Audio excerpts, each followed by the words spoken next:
So yesterday, Congressman Trey Gowdy called out Democrats for criticizing the House Intelligence Committee Chairman Devin Nunes for briefing President Trump about his findings related to the Obama administration's collecting intel on the Trump transition team. In other words, surveillance. Take a look.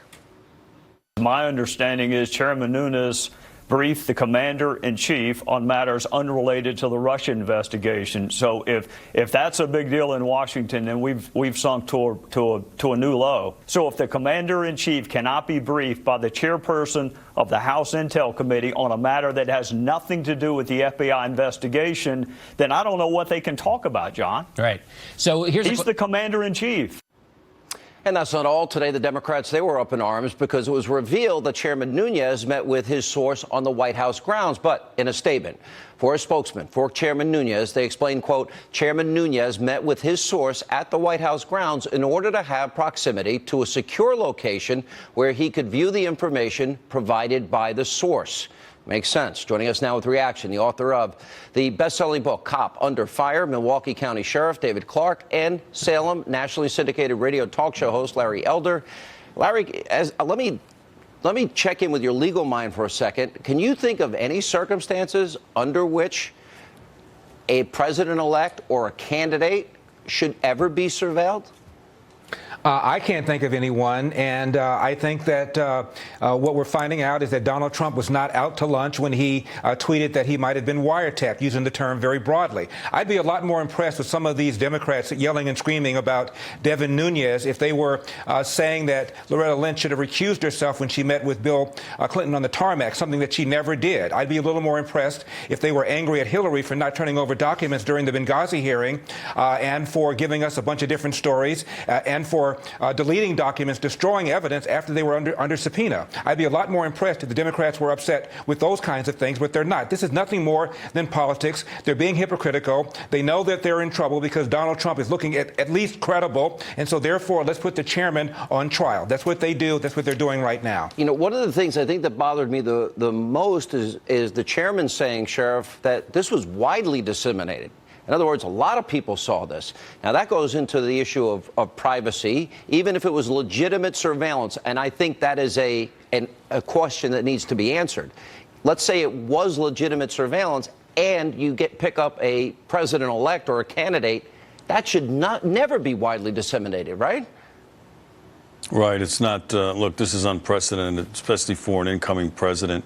The fact that Nunes went and briefed President Trump on this, that's what he should have done. I think the mistake he made, though, was releasing this to the public. He wanted a few headlines. He wanted some FaceTime with the media out of it.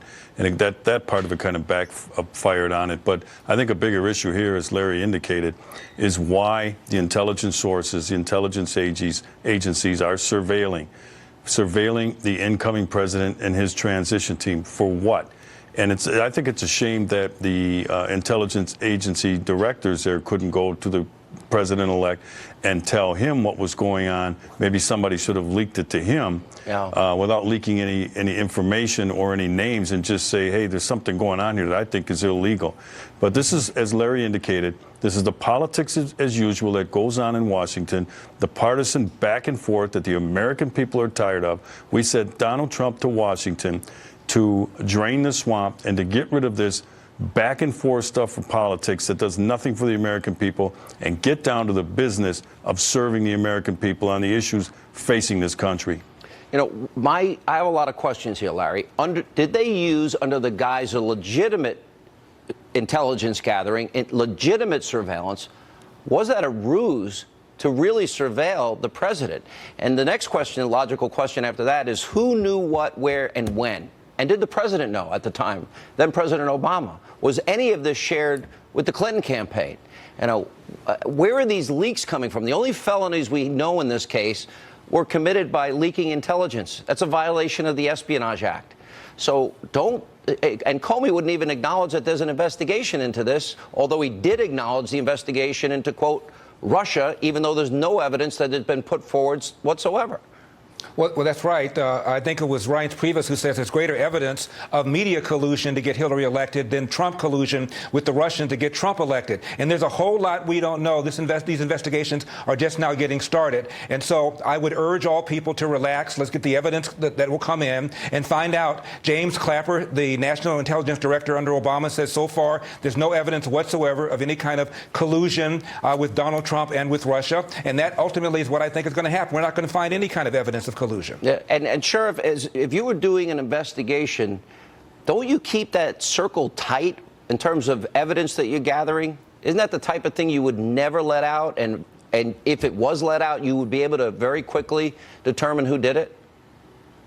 The secrecy of these investigations is paramount.